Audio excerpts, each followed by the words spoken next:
Hola Leones, espero estén teniendo un excelente día porque hoy tenemos aquí en este maravilloso lunes a un excelente invitado. Es un muy buen amigo mío, pero pues eso no dice nada. Es un liberal, es un abogado que yo admiro muchísimo y que alguna vez quisiera en mi vida tener la oratoria que él tiene. Carlos, bienvenido a este show que aún no le he puesto nombre, ya buscaremos alguno a ver si jala.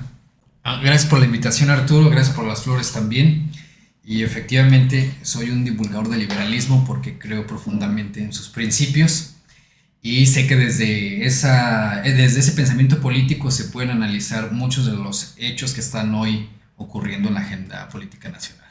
Digo, y muchas otras cosas, Y ¿no? muchas otras cosas Fíjate, más. hoy yo te quise traer en especial porque me acordé de ti, Ujú. que tienes una expertise en un tema que a mí me da mucho la atención y que hace un par de semanas o la semana pasada, si no recuerdo, estuvo en boca de mucha gente. O sea, ¿por qué?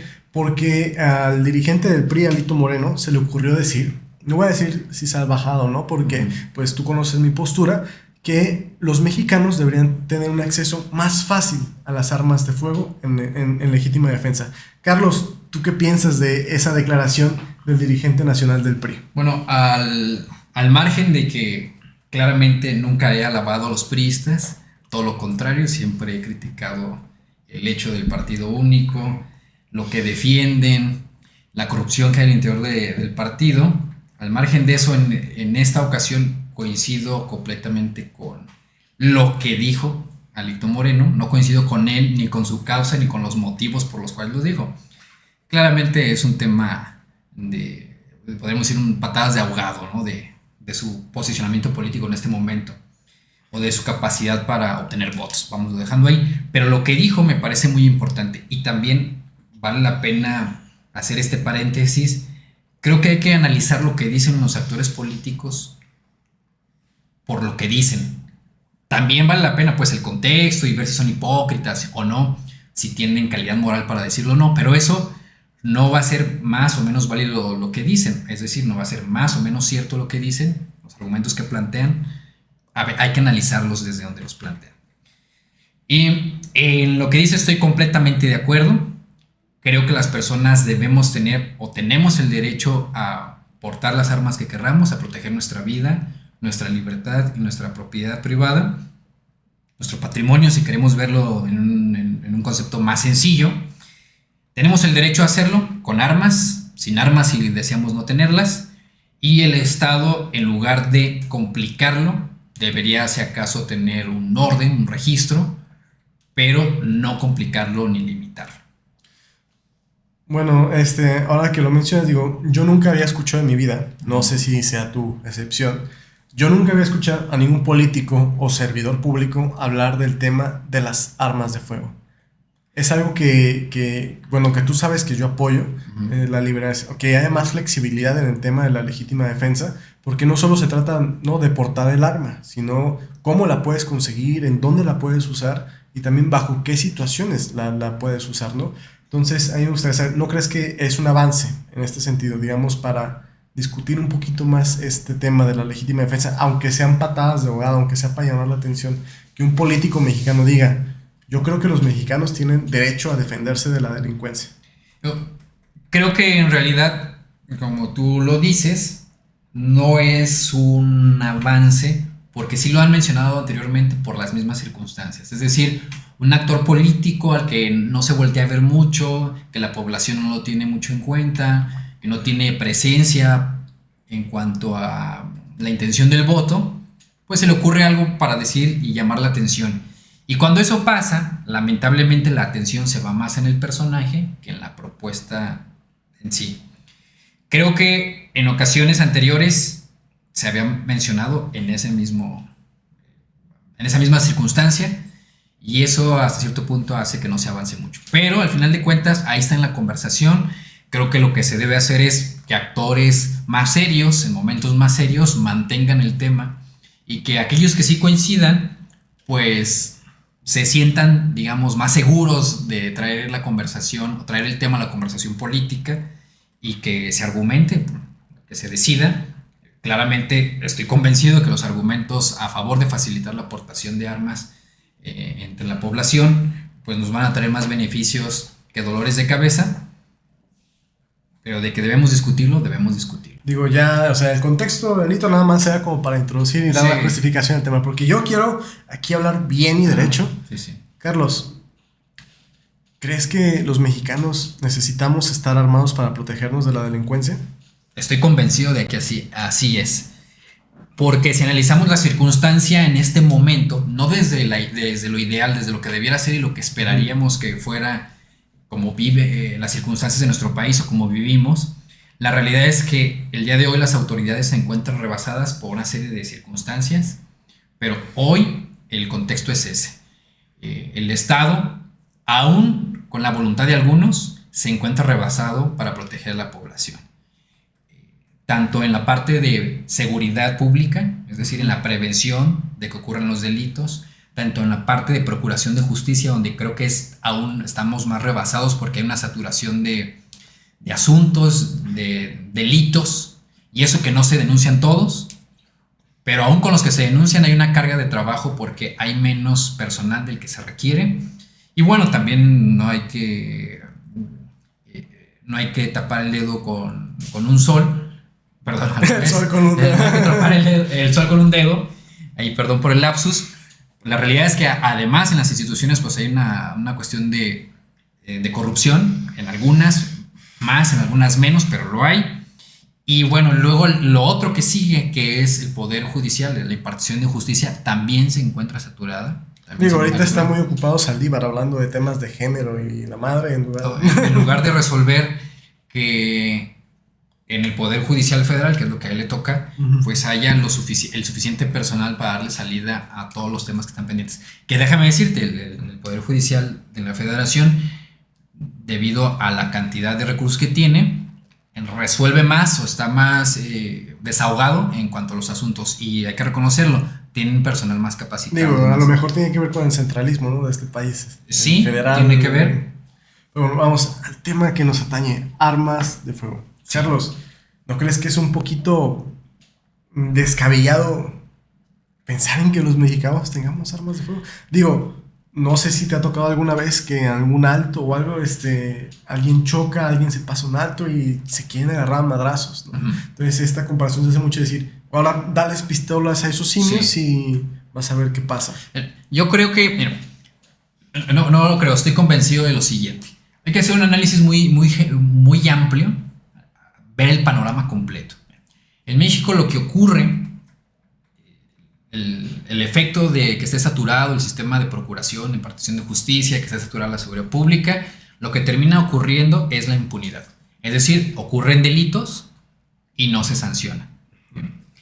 Eso significa también que la población sabe que si comete un delito no va a ser sancionada. Ok, Carlos, te voy a preguntar así rápidamente, para la audiencia, ¿no? Porque más allá de que pues, el tema aquí en México está muy difícil para conseguir un arma de fuego, ¿no? Y ya vimos que todo este tema es discrecional. Yo creo que a mucha gente en general sí le gustaría saber cómo puede conseguir legalmente un arma de fuego. Si nos puedes ilustrar. Sí, claro. Después, literal, hay una página de la Secretaría de la Defensa Nacional, hay una aplicación, de hecho, de la Sedena. Literal, pueden buscarle así, sedena.gov.mx, van a llegar a la página de la Secretaría. Ahí mismo hay una aplicación que ellos mismos crearon y que puedes descargar.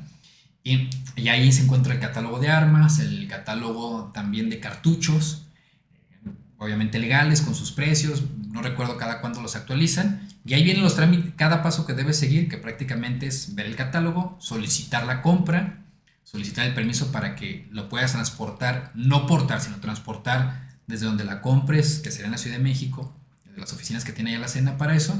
Y luego pues la llevas a tu casa y ahí la tienes en tu casa para la defensa.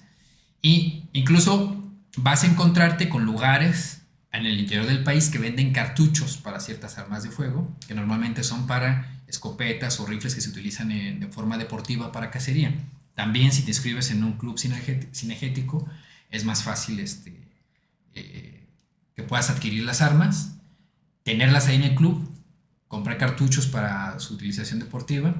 Todo eso evidentemente en las cantidades limitadas, pero en concreto, ¿qué debo hacer? ¿Cómo para seguir el paso a paso? Métanse a la página de la Sedena, viene el apartado de armas de fuego y sigan el trámite. Es cansado, vamos a decirlo, laborioso, pero no engorroso, la adquisición legal para que tengas el arma en tu casa. Ok, ese es un detalle importante. Acabas de mencionar en tu casa. Sí, claro.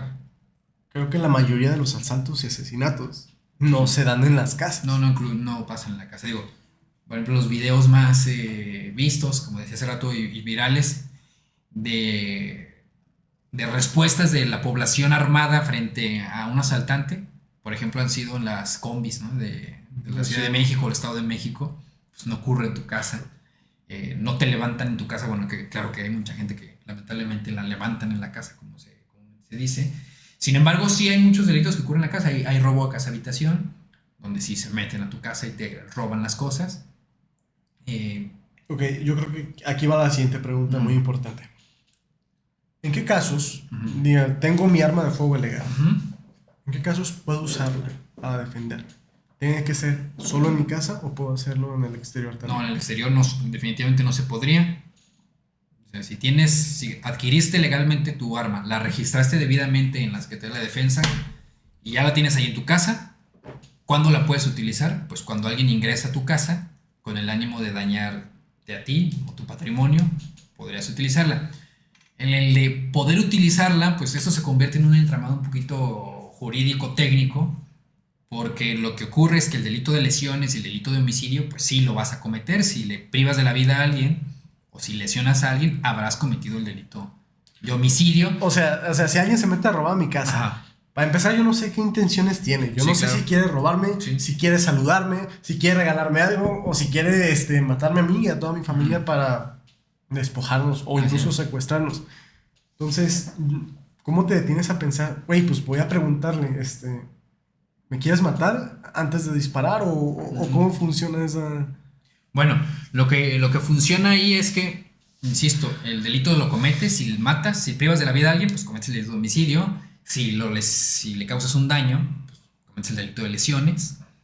Lo que hay es algo que se llama excluyente responsabilidad. Si cometiste la conducta sancionada, pero hay algo que te excluye de que te responsabilicen y en consecuencia te sancionen. Y eso es, pues, que lo estás haciendo en legítima defensa. ¿Para qué? Pues para proteger la vida de los tuyos, tu patrimonio o tu vida.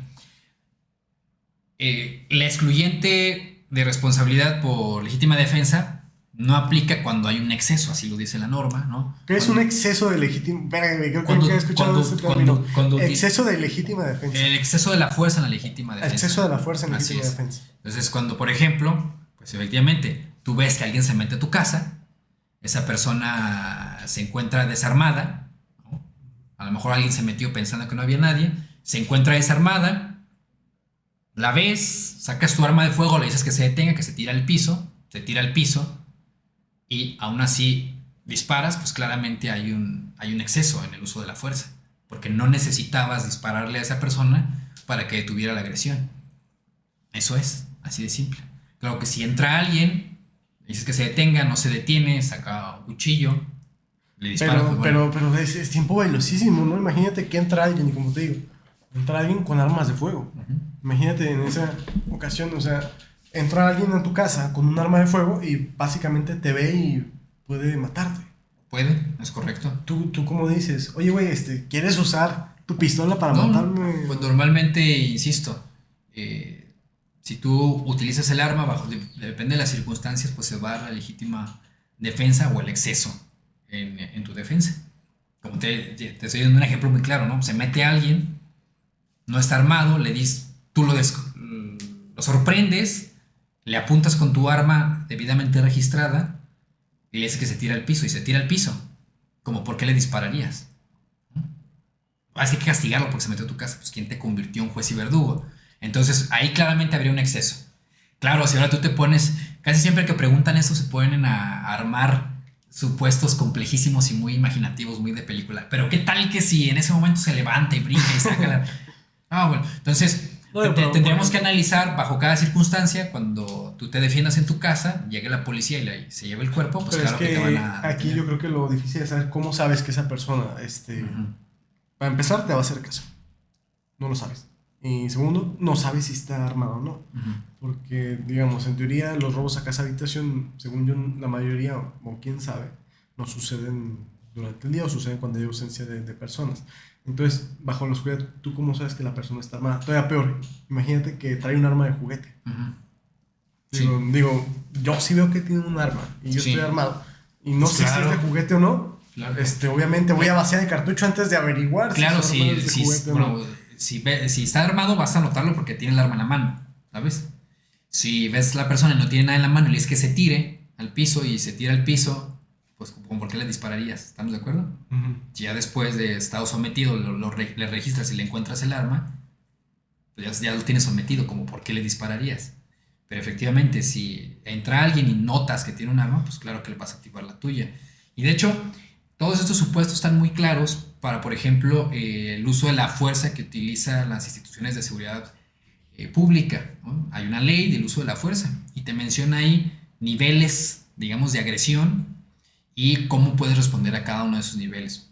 Uno de los claros ejemplos es que si dices que si te encuentras a una persona con un arma de fuego que amenaza tu vida o amenaza la vida de los demás, eso es una, vamos a decirlo, una situación de peligro muy alto y en consecuencia puedes repeler utilizando tu arma de fuego. Entonces, claro que esas circunstancias están previstas. No creo que sea una cuestión a la que le debamos dar mucha vuelta porque se analizarían siempre en los momentos de que ocurran. Y estoy casi seguro que bajo nuestro sistema garantista de derechos humanos, las personas que se defendieran resultarían siempre libres. Si se defendieran realmente utilizando la legítima defensa para detener al agresor. Y porque acuérdate, bajo este supuesto, el que lesiona, pues en ese momento se convertiría en un imputado y lo protegen a él también en una serie de supuestos. Que hay no sé si decirlo como error Uh-huh. en esta lógica porque, digamos, no es que uno, según yo, use el arma de fuego por diversión, ¿no? A menos que sea casa deportiva, por decirlo así. Entonces, ante una situación de pánico y de crisis, decir, oye, pues se están metiendo a mi casa, oye, pues me tienen un cuchillo atrás. ¿No crees que, o sea, eso podría ofuscar el pensamiento bajo el miedo de decir, no sé qué está pasando? Sí. Y vacías el cartucho incluso con una persona que estaba desarmada. Por supuesto. Bajo esa situación, ¿hay una protección de la ley o...? Sí hay hay excluyentes también de responsabilidad de cuando actúas, digamos, fuera de sí, que te llegó, vamos, de forma muy sencilla, digamos, si te dio un lapsus, y pues sí, si te dio un lapsus, no y lo puedes comprobar, no solamente en esa circunstancia, en muchas circunstancias más, existen esas excluyentes de responsabilidad. Por ejemplo, y no tiene que ver con el arma, incluso aunque no tengas un arma, si agredes a otra persona y demás por alguna circunstancia de esto vas a ser, hay un excluyente de responsabilidad, lo cual claramente pues sería muy difícil de acreditar, pero de poder se puede si es que realmente ocurrió. Entonces, creo que son esos supuestos muy elaborados que presentan quienes no están de acuerdo en que las personas ejerzan su libertad a tener como defenderse. Si los delincuentes se meten a las casas porque saben, uno, que las personas están desarmadas, dos, porque saben que si los encuentran ahí, muy probablemente no sean sancionados, ¿por qué dejarían de meterse para robar? O sea, tienen todo para meterse a robar. Así es. Insisto en lo que dije en un principio de la conversación, mucha gente no lo hace porque se detiene por sí misma. Yo no quiero robar, ¿no? Su moral interna, valga la redundancia, les limitan para robar. Entonces, ahora, estas personas que su moral no los limita para robar, sabiendo que las personas no se van a defender y sabiendo que no hay una sanción, ¿por qué se detendrían? Pues seguramente se detendrían sabiendo que las personas que se encuentran en el interior se encuentran armadas. Sabiendo que su vida corre existe una probabilidad de que te encuentres con alguien que está armado y alguien que va a repeler la agresión y que puede entrar en pánico porque te estás metiendo a su casa y entonces pues tú valorarías como por qué me voy a meter a robarme una televisión, a robarme unos celulares que estén por ahí, arriesgando mi vida. Más seguro es que no lo hagan. Disminuye ese incentivo para robar. Y si además, insisto, trabajamos con las instituciones para que puedan dar una mejor atención, no estén saturadas en la atención de los delitos, pues además tendríamos lo doble. Uno, se van a defender y dos, me van a sancionar. Ok. Pues no cometo el delito. Sí. Entonces vamos ya para dar un cierre final, ¿no? Dentro de todo esto podemos resumir algunas cosas. Y ahí dime si estoy mal. En México tenemos una ley bastante rígida para poder conseguir y usar un arma de fuego. Esto es parcialmente cierto.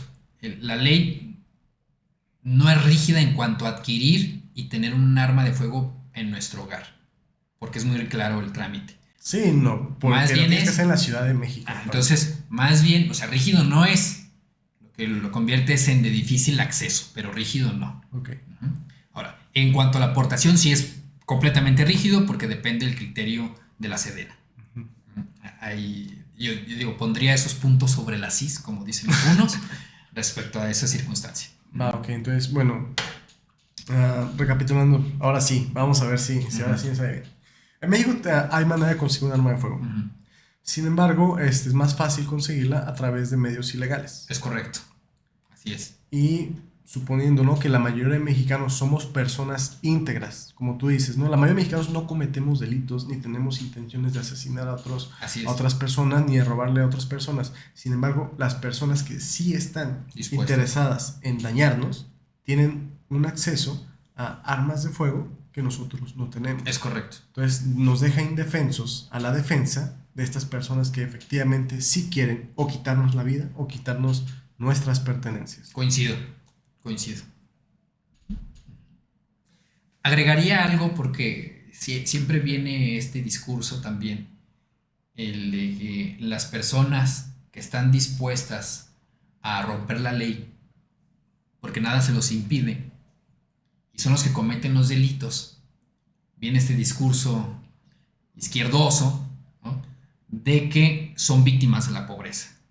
La pobreza los ha orillado a delinquir y por eso delinquen. Entonces lo que hay que hacer es repartir la riqueza, pues para que ellos no lo hagan. La realidad es que no es cierto. Esto no es cierto porque, como ya lo vimos, la mayoría de las personas no delinquen, aunque pudieran hacerlo y no ser sancionadas, en el caso de nuestro país.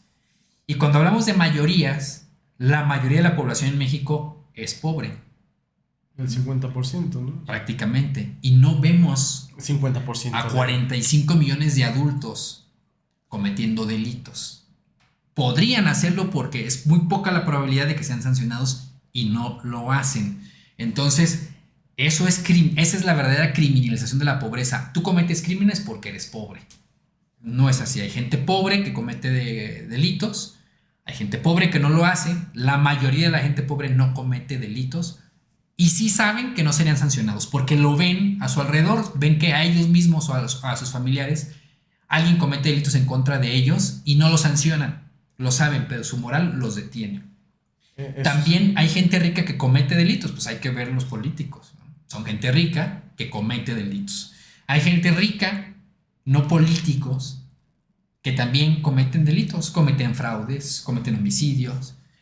Hemos dicho muchas veces, lo han dicho muchos colectivos y en eso creo que tienen razón, en los colectivos feministas, en que hay una violencia generalizada por una tradición machista de mujeres hacia hombres que consideran que las mujeres son su posesión o son cosas, y eso ocurre en los hogares pobres y en los hogares con mucho dinero.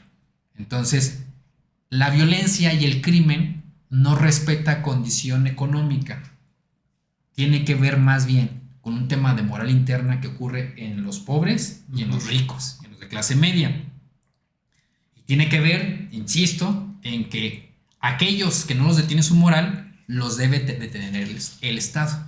Cuando eso no ocurre se llama impunidad y es lo que estamos viendo en nuestro país. Ok, entonces ya olvidé, digamos, hablar de esa parte en específico. En México tenemos un 90% de impunidad.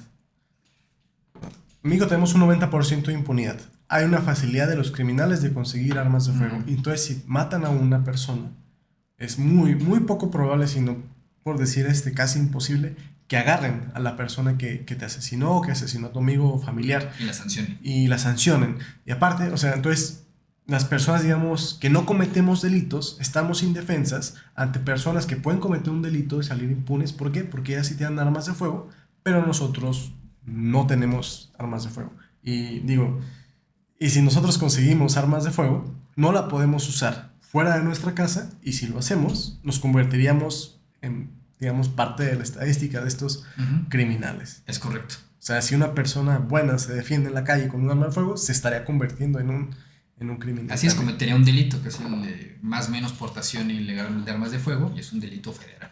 El solo portarla. En la calle. En la calle, sin el permiso de la Sedena, permiso que, insistimos, ese sí es inaccesible y sumamente rígido.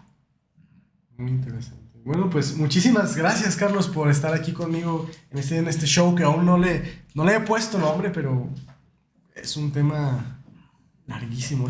Al contrario, gracias por invitarme a platicar un tema que siempre vale la pena analizar. Ojalá sigamos platicando de más temas y pues mucho éxito con el proyecto. No, créeme que te estaré invitando porque, te digo, tú los temas que tienes los dominas de una manera que yo admiro mucho. Gracias. Tu elocuencia para hablar también es bastante buena, ¿no? Te la envidio completamente. Y claro que sí, vamos a ponernos de acuerdo para agendar un próximo programa. Venga. Muchísimas gracias a todos, leones, por estar aquí. Gracias por escuchar a Carlos sobre el tema de la legalización, la portación de armas de fuego En México. en México. Nos vemos y hasta la próxima.